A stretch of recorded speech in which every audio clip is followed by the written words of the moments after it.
palavra de Deus é viva e eficaz em suas ações, penetrando os sentimentos, vai ao íntimo dos corações. Aleluia! Aleluia, aleluia, aleluia, aleluia, aleluia, aleluia. O Senhor esteja convosco. Ele está no meio de nós. Proclamação do Evangelho de Jesus Cristo segundo Lucas. Glória a vós, Senhor.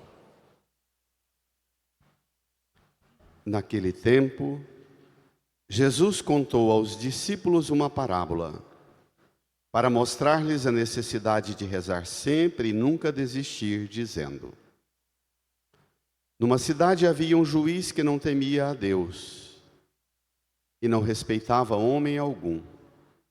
Na mesma cidade havia uma viúva que vinha à procura do juiz, pedindo: Faze-me justiça contra o meu adversário. Durante muito tempo, o juiz se recusou. Por fim, ele pensou: Eu não temo a Deus e não respeito homem algum, mas esta viúva já me está aborrecendo. Vou fazer-lhe justiça, para que ela não venha a agredir-me. E o Senhor acrescentou: Escutai o que diz este juiz injusto, e Deus não fará justiça aos seus escolhidos, que dia e noite gritam por ele? Será que vai fazê-los esperar? Eu vos digo que Deus lhes fará justiça bem depressa. Mas o Filho do Homem, quando vier, será que ainda vai encontrar fé sobre a terra? Palavra da salvação. Glória a vós, Senhor. Sentados. Rezemos por um instante em silêncio, também as crianças. Supliquemos do Senhor o auxílio, para que por ele alcancemos a compreensão da palavra e sejamos por esta palavra, transformados segundo a vontade de Deus. Rezemos em nosso íntimo, supliquemos.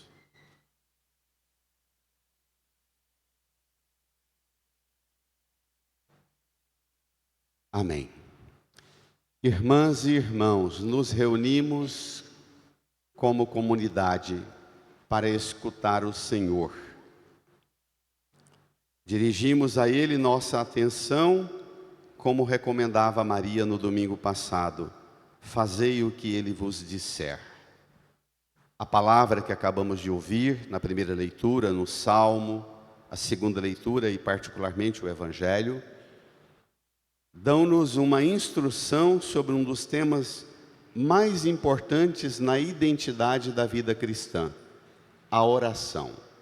O que é a oração? E que diferença tem a autêntica oração cristã para as outras formas de oração? Que trouxe Jesus de compreensão nova no modo de entender, distinta do seu tempo? Que novidade Jesus trouxe para nos fazer avançar segundo uma compreensão que Ele mesmo apresenta sobre a oração? Para entender o que é a oração, Jesus vai mexer em alguns elementos fundamentais que envolvem a oração. Jesus vai ajudar-nos a mergulhar num aspecto que nem sempre a gente reflete e pensa muito. Vamos lá? No seu folheto, número 11, o Evangelho de Lucas, capítulo 18, os versos 1 ao 8. O que é a oração e qual a finalidade dela em nossa vida? Naquele tempo, Jesus contou aos discípulos uma parábola. Ele vai ensinar sobre a oração, contando uma parábola. Já disse aos irmãos e irmãs tantas vezes, mas é importante, sobretudo em vista da catequese, repetir. A parábola é uma técnica de contar histórias usadas genuinamente por Jesus dentro do Evangelho. A gente não vê esse modelo de parábola no resto da Sagrada Escritura. A gente não vê isso fora da literatura dos 4 Evangelhos.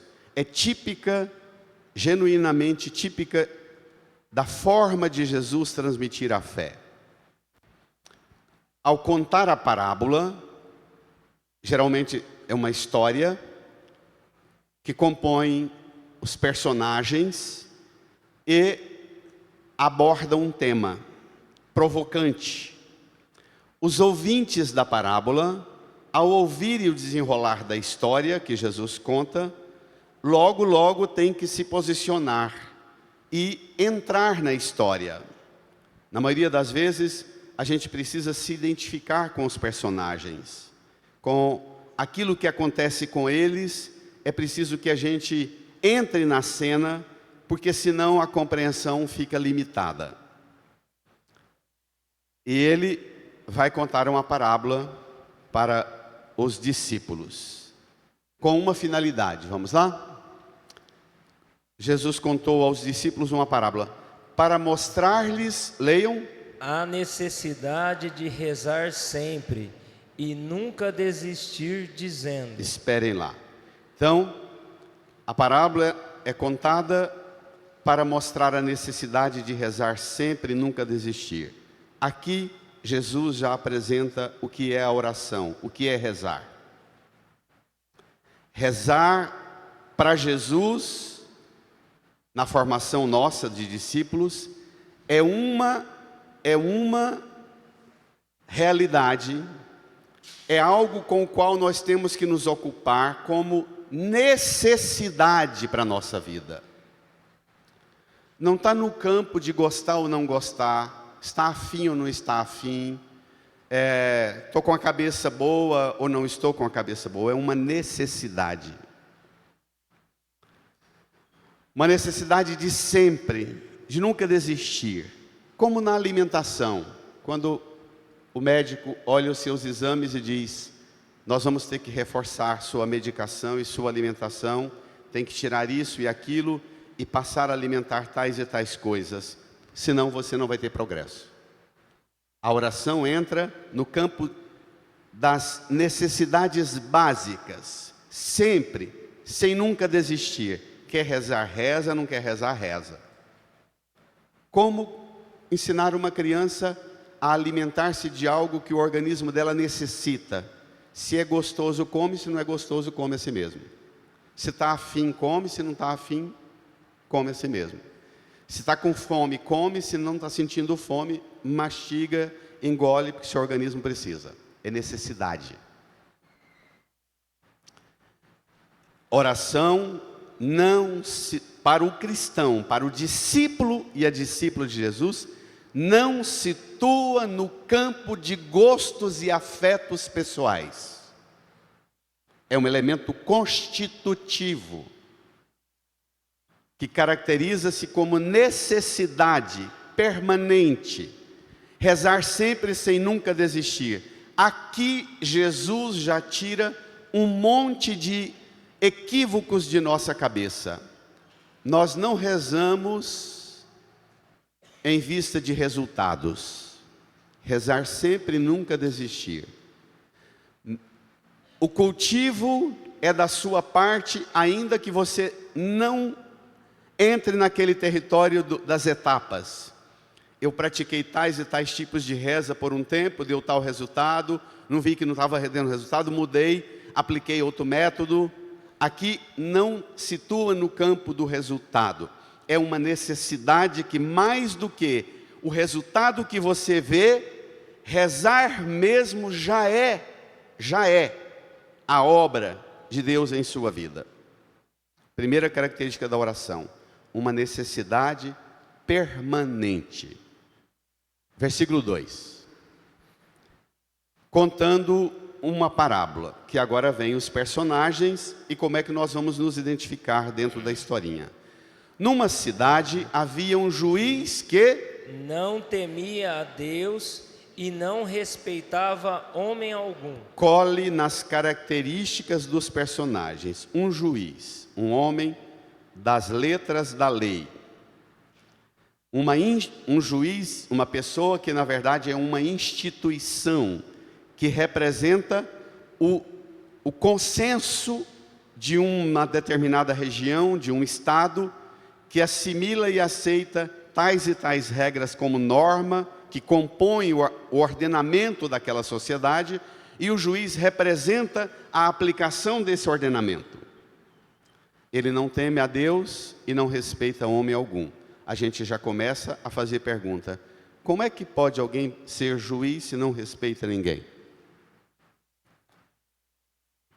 Isso vai ter consequência dramática, porque tem muita gente que reza e ao rezar se põe diante de Deus como se estivesse falando com um juiz que não precisa de ninguém acima dele, como juiz que não teme a Deus e não respeita ninguém.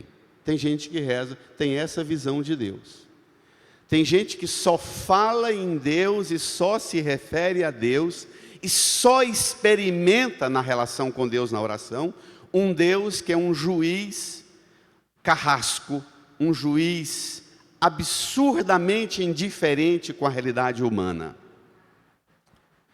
Versículo 3. Na mesma cidade havia uma viúva que vinha à procura do juiz pedindo: toda a igreja diz: faça-me justiça contra o meu adversário. É para a gente entender o que é a oração, observando o comportamento de dois personagens.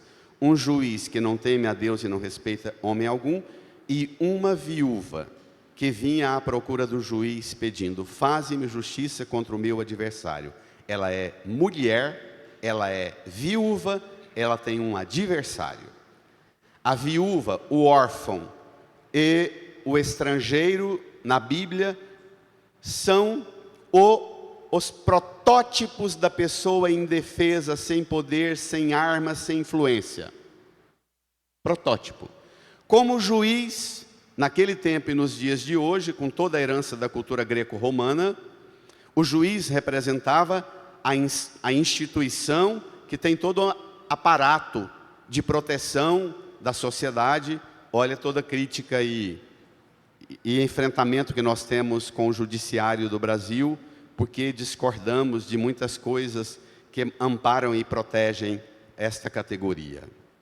O que nos interessa é, quando nós rezamos, nós corremos o risco de lidar com esses dois modelos: o juiz que não teme a Deus e não respeita homem algum, ou uma viúvazinha frágil, completamente vulnerável, que não tem nem o domínio sobre a própria vida. No tempo de Jesus, uma mulher ficasse viúva, imediatamente ela era apropriada, ou pelo pai, ou pelo irmão, ou pelo cunhado, ou pelo sogro, ou pelo filho, mas ela era considerada posse do homem.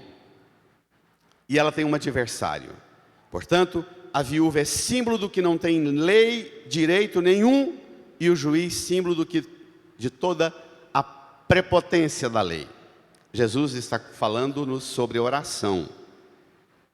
O desfecho é dramático. Qual a distância para você, quando você reza, que existe entre um juiz injusto e o Deus a quem Jesus ensinou você a chamá-lo de Pai? Que distância tem? Para você, que diferença tem um juiz injusto, arrogante, prepotente e um pai? O modo de atuar.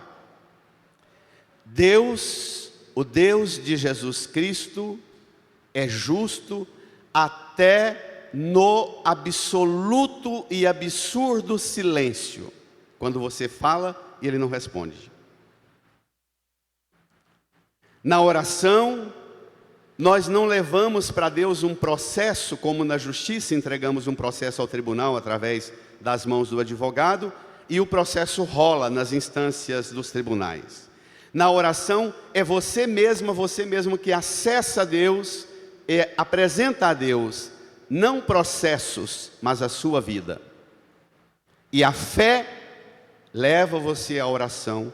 A oração leva você a compreender a vontade de Deus e a acolher a vontade de Deus. Como Maria disse de novo, repito, fazei o que Ele vos disser. Mas o problema vem agora, vamos lá? Versículo 4. Durante muito tempo o juiz se recusou a atender a viúva. Por fim ele pensou, leamos: Eu não temo a Deus e não respeito homem algum. Pela segunda vez é apresentada a característica horrorosa do juiz. Agora ele mesmo confessa, eu não temo a Deus e não respeito homem algum. Continuem.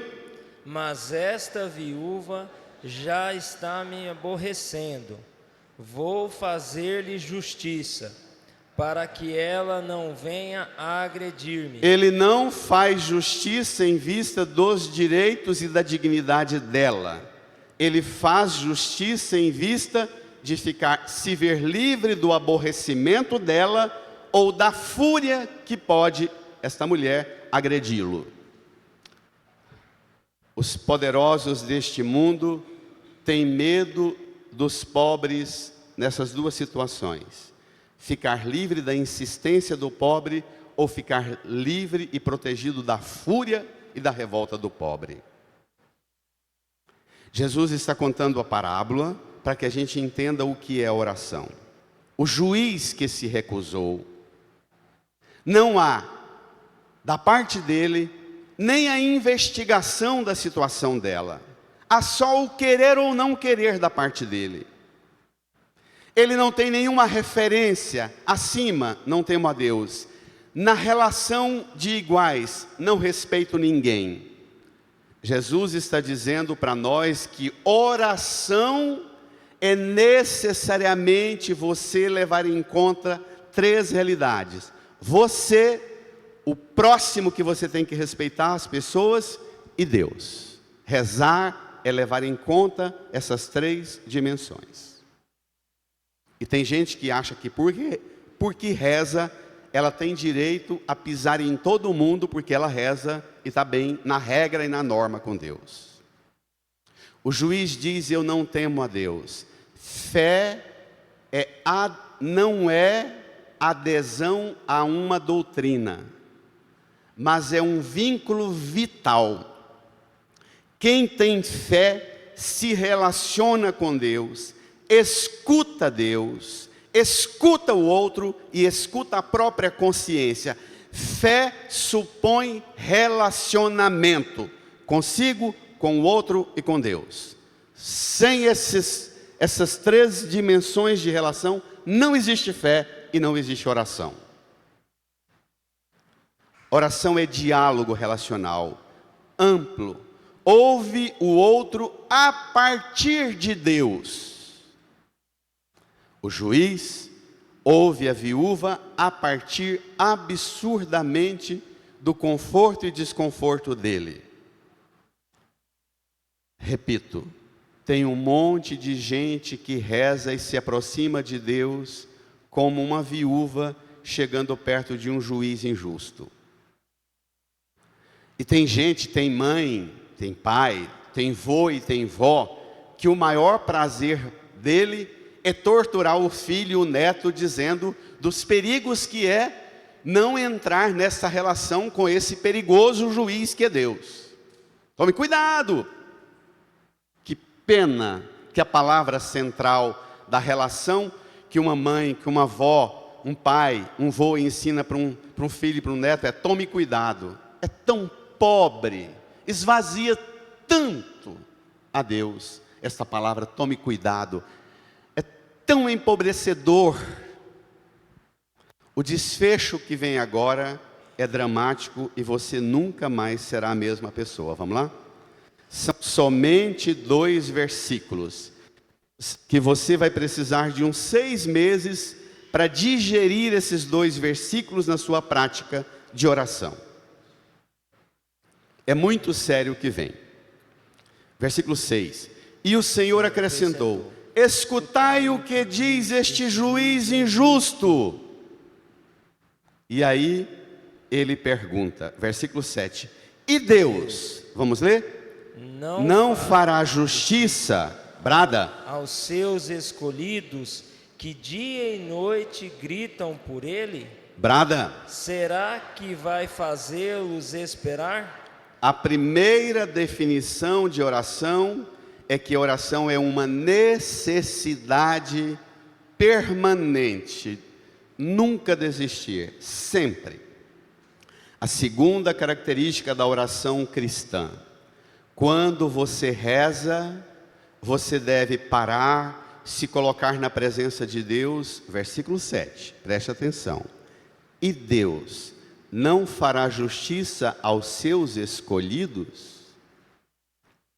Rezar é falar com um absoluto Senhor de tudo, que tem uma relação com você de escolher você. Não fomos nós que amamos primeiro a Deus, diz a carta de João, não é? Mas foi Deus que nos amou primeiro. Rezar é pôr-se na presença de um que te escolhe. Preste atenção. Não põe você prontinha, prontinho, santinha, santinho, para depois te escolher, não. É exatamente na miséria e na bagaceira que você se encontra, que nós nos encontramos, que Ele nos escolhe.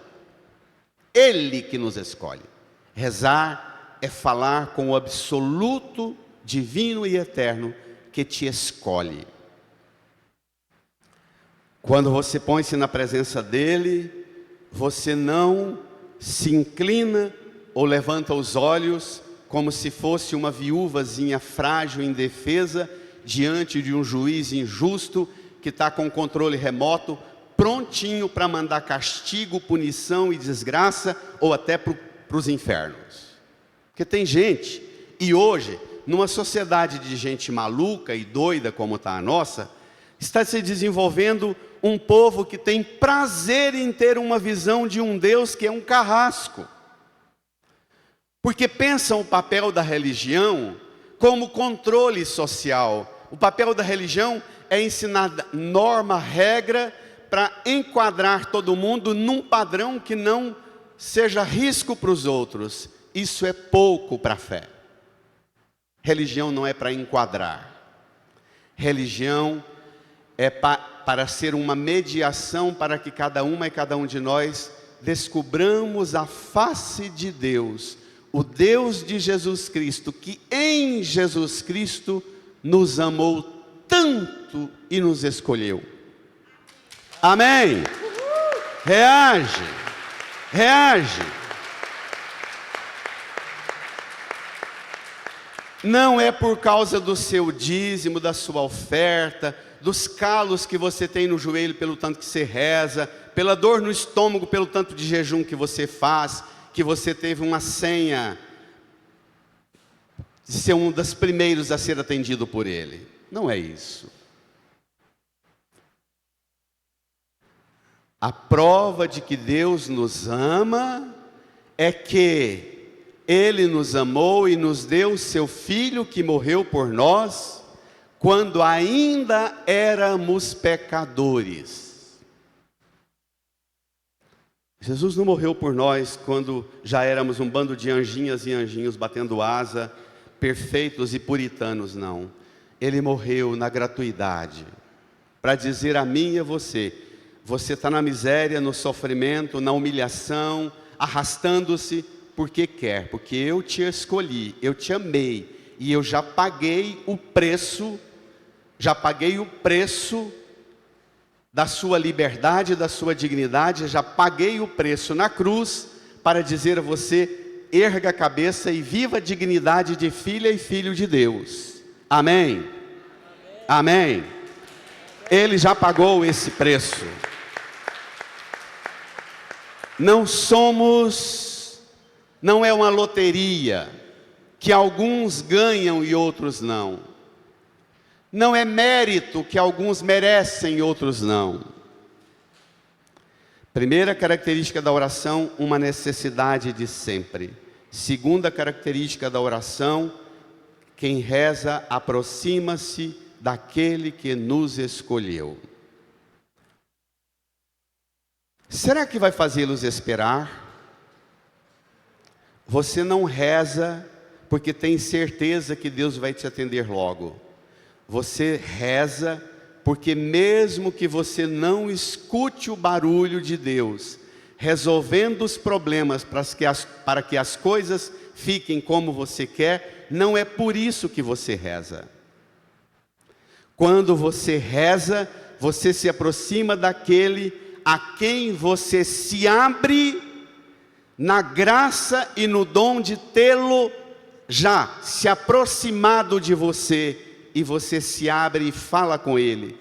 Ainda que você nunca sinta a resposta, ainda que você nunca veja se ele respondeu ou não respondeu a você. Está claro? Rezar não é uma cadernetinha de cálculos.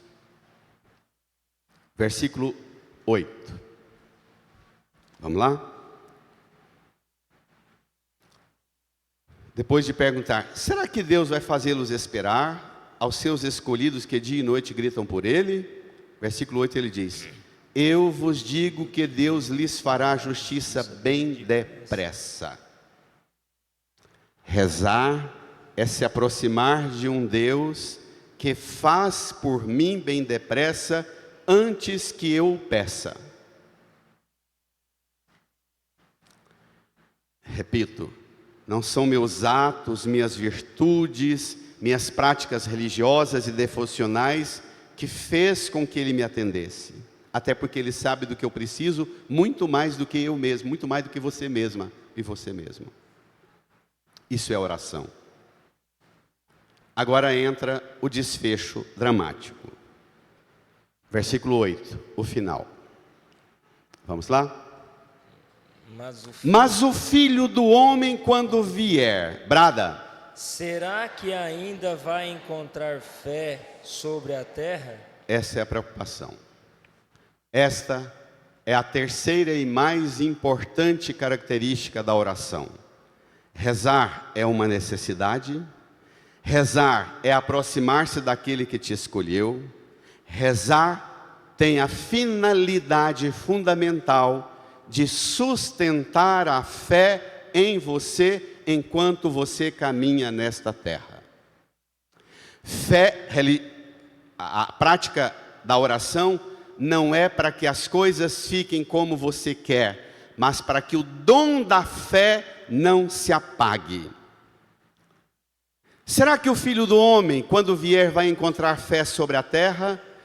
O cristão, a cristã que conhece Cristo e o amor de Cristo, sabe que a fé já é a causa ganha. Só tem fé porque experimenta um amor de Deus, um amor que desabrocha numa entrega extraordinária que Ele fez por você, morrendo por você na cruz, por sua salvação. Eis a função da oração: cultivar a sua fé, sustentar a sua fé, não deixar que a fé se acabe. Será que o Filho do Homem, quando vier, vai encontrar fé sobre a terra? Você pergunta, Senhor, cadê a sua presença na minha vida, a sua resposta? E Deus pergunta, cadê a fé sua? Cadê a sua perseverança diante de todo o amor que eu já dei por você? O tema escatológico da apostasia no fim dos tempos, a negação da fé. Muitos que passam por tribulação negam a fé. Muitos que experimentam na oração rezas e rezas e rezas pedindo para conseguir coisas nesta vida e não ver resposta, abandonam a fé. Isso é apostasia, o abatimento na fé. Você diz, eu rezo e não vejo resultado. E Jesus diz para você, eu que venci a cruz, eu que venci a morte, enfrentei o inferno, enfrentei o pecado, enfrentei o demônio e as potências do mal. Não vejo você vencer o desânimo, sabendo e tendo prova concreta de que eu já dei a minha vida por você e já paguei com o meu sangue o preço da sua salvação. E você acha que, porque não te dei respostas pontuais a coisas que você quer, Deus não existe, a fé não precisa ser cultivada, não compensa. Entendeu, gente?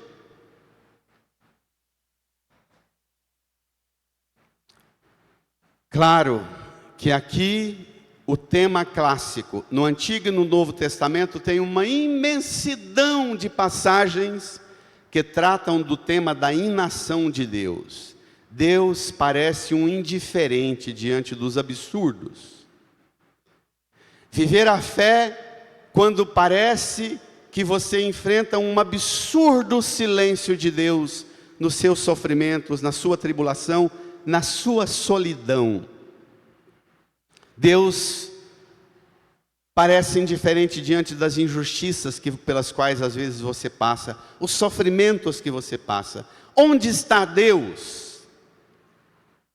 Está já há 2000 anos atrás, já Ele mesmo sofrendo, Ele mesmo passando pela humilhação e a mais pavorosa tribulação na cruz, experimentando no seu corpo, Ele, Jesus, Deus mesmo, Deus verdadeiro de Deus verdadeiro, experimentando na própria carne o que você experimenta em seu sofrimento. Ele conhece na carne dele o seu sofrimento. Ele, depois da cruz, quem disser que ele não provou porque não atendeu uma prece, um pedido ou alguns pedidos seus, diz São João da Cruz, está blasfemando contra a cruz de Cristo. Para terminar, vamos concluir. Pode pegar pesado? Pode. Vou entrar num território bem delicado, muito subjetivo e muito simbólico, difícil de ser acessado para muitos. Os últimos 200, 300 anos, com o advento das novas ciências, da medicina, da neurologia, da psiquiatria, da psicologia, hoje da neurociência, nós temos boas contribuições para ajudar a entender o que eu vou fazer agora de provocação para você. Quando nós rezamos, ao rezar, nós precisamos pedir a Deus a graça de saber nos colocar diante da presença dEle, como Ele é, e não com as imagens que nós recebemos e as ideias erradas que nós trazemos sobre Deus, que trouxemos de forma equivocada da má formação dos pais, da família, da religião, das religiões, das provações que você passou, foram dando a você imagens falsas de Deus. Pedir a Deus que liberte você e purifique você das imagens que você tem de Deus e que não correspondem à verdade do que Deus é.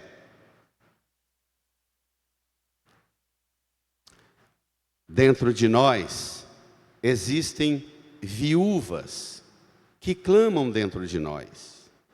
Quando nós rezamos, às vezes nós nos comportamos como viúvas diante de um Deus a quem tratamos como se fosse um juiz injusto, que não precisa de ninguém e que não respeita ninguém.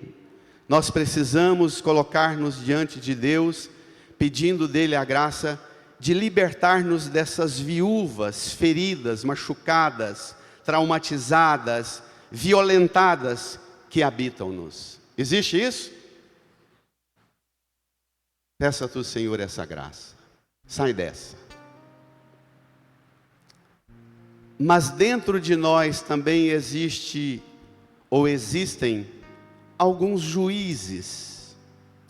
um juiz interior, às vezes violentíssimo, que faz a gente ser violento e rigoroso com a gente mesmo e com todo mundo.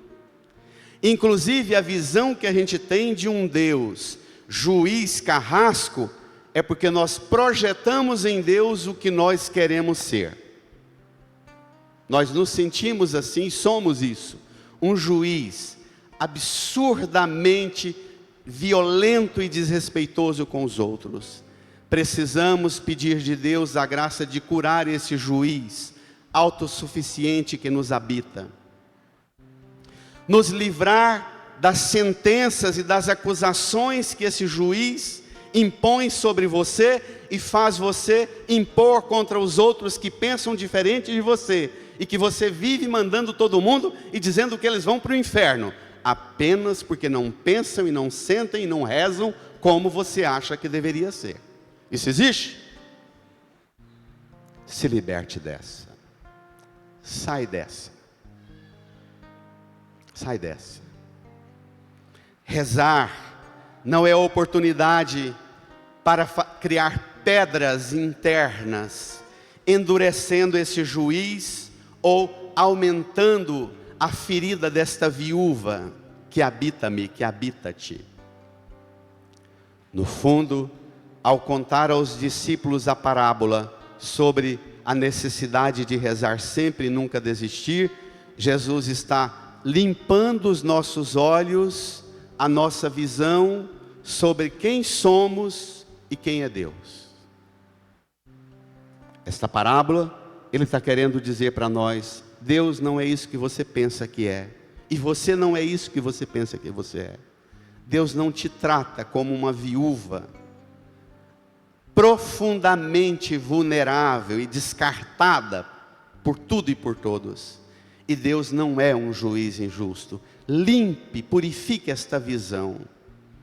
Rezar é para ativar em você a chama da fé, o fogo do Espírito Santo que foi aceso em você no dia do seu batismo, e que Jesus, por sua morte e ressurreição, pelas águas do batismo, garantiu arrancar de você as marcas do pecado, as feridas da viúva ou a arrogância do juiz, e te fazer simplesmente um ser humano, filha, filho de Deus, irmão dos outros e do seu próximo. Amém? Amém? Amém. Reage. Reage. Só isso. Só isso. Rezar é descobrir-se, é descobrir o outro, é descobrir a face de Deus, que nos fez todos iguais. E o mais extraordinário é que Paulo diz assim: hoje temos em nós esse corpo marcado e ferido pelas tribulações, mas diz Paulo, sabemos que Cristo, quando vier em sua glória, nós apareceremos junto com Ele, pois seremos tal como Ele é. Então, não é só um Deus que nos trata de forma carinhosa, mas é um Deus que dará a cada uma e cada um de nós, no dia da sua vinda, nos dará a imagem e semelhança autêntica de ser como Ele é, revestidos de glória. Fale com Ele. Amém. Amém. Amém. Amém. Agora é hora de você criar coragem e descer para o interior do seu coração, com Jesus, com a luz do Espírito Santo, e pedir ao Espírito Santo para limpar de você essa visão errada que você tem de você, do seu próximo e de Deus, e dar a você, pelo dom da fé, pela graça da oração, a capacidade de cultivar em você a verdade do que você é, do que o seu próximo é. Todos nós somos escolhidas e escolhidos de Deus. Incline a sua cabeça, põe a mão no seu coração, e fale para o Senhor limpar e purificar você daquilo que não corresponde à verdade do que esta palavra revela. Renove sua aliança com Ele e permita que Ele mesmo renove sua visão das coisas da fé. Fale com Ele. Purifica-me, Senhor, com teu Espírito, e minha alma reviverá. Purifica-me, Senhor, com teu Espírito, e minha alma reviverá. Para te adorar, para te louvar, purifica-me, Senhor Jesus. Para te adorar, para te louvar, purifica-me, Senhor Jesus. Renova-me, Senhor, com teu Espírito. Renova-me, Senhor, com teu Espírito. Vamos cantar? E minha alma reviverá. E minha alma reviverá. Renova-me, Senhor. Renova-me, Senhor, com teu Espírito. E minha alma reviverá. E minha alma reviverá. Todos de pé, erguendo as mãos, Para cantando. te adorar, para te louvar, renova-me, Senhor Jesus. Para te adorar. Para te adorar, para te louvar, renova-me, Senhor Jesus. Estenda sua mão aqui para a cruz de Jesus e reze comigo. Senhor Jesus, Senhor Jesus, eu creio firmemente eu creio firmemente nesta palavra que ouvimos nesta palavra que ouvimos e meditamos. Eu Eu aceito esta palavra aceito esta palavra que forma em mim que forma em mim uma compreensão nova uma compreensão nova da prática da oração, da prática da oração, relação com Deus, da relação com da Deus, minha relação com o próximo da minha relação com o próximo e comigo mesmo. e comigo mesmo. Senhor Jesus, Senhor Jesus, eu acolho esta palavra eu acolho esta e palavra tudo que o Senhor ofereceu e tudo que o Senhor ofereceu na cruz na cruz para provar para provar que Deus me ama, que Deus me ama, que Deus me escolheu que Deus me escolheu antes que eu nascesse, antes que eu nascesse, antes que eu existisse. antes que eu existisse. Ele já me amava, Ele já me amava, Ele já me escolheu. Ele já me escolheu. Obrigado, Jesus. Obrigado, Jesus. Eu viverei Eu viverei e a partir de hoje e a partir de eu hoje rezarei, eu rezarei, sempre agradecido sempre agradecido por ser por ser um escolhido de Deus. um escolhido de Deus. Obrigado, Jesus. Obrigado, Jesus. Põe a mão no seu coração, incline a cabeça e agradeça esse dom, essa graça da fé que faz você descobrir que você é uma escolhida, um escolhido de Deus, que te ama, que pagou o preço da sua liberdade, da sua cura, da sua salvação, da sua libertação. Agradeça o Senhor, louve o Senhor, bendiga o Senhor. E com a alma e o coração transbordando desta alegria, manifeste essa alegria, saudando, desejando a paz de Jesus. Saudai-vos!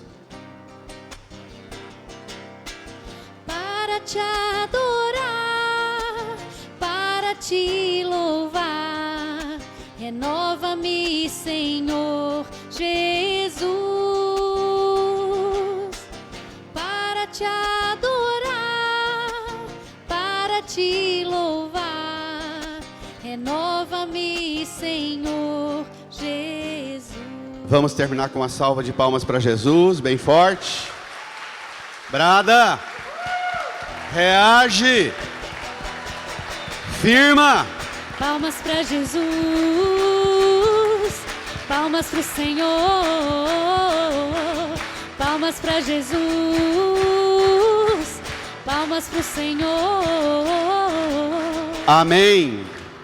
E com toda firmeza na fé, professe: creio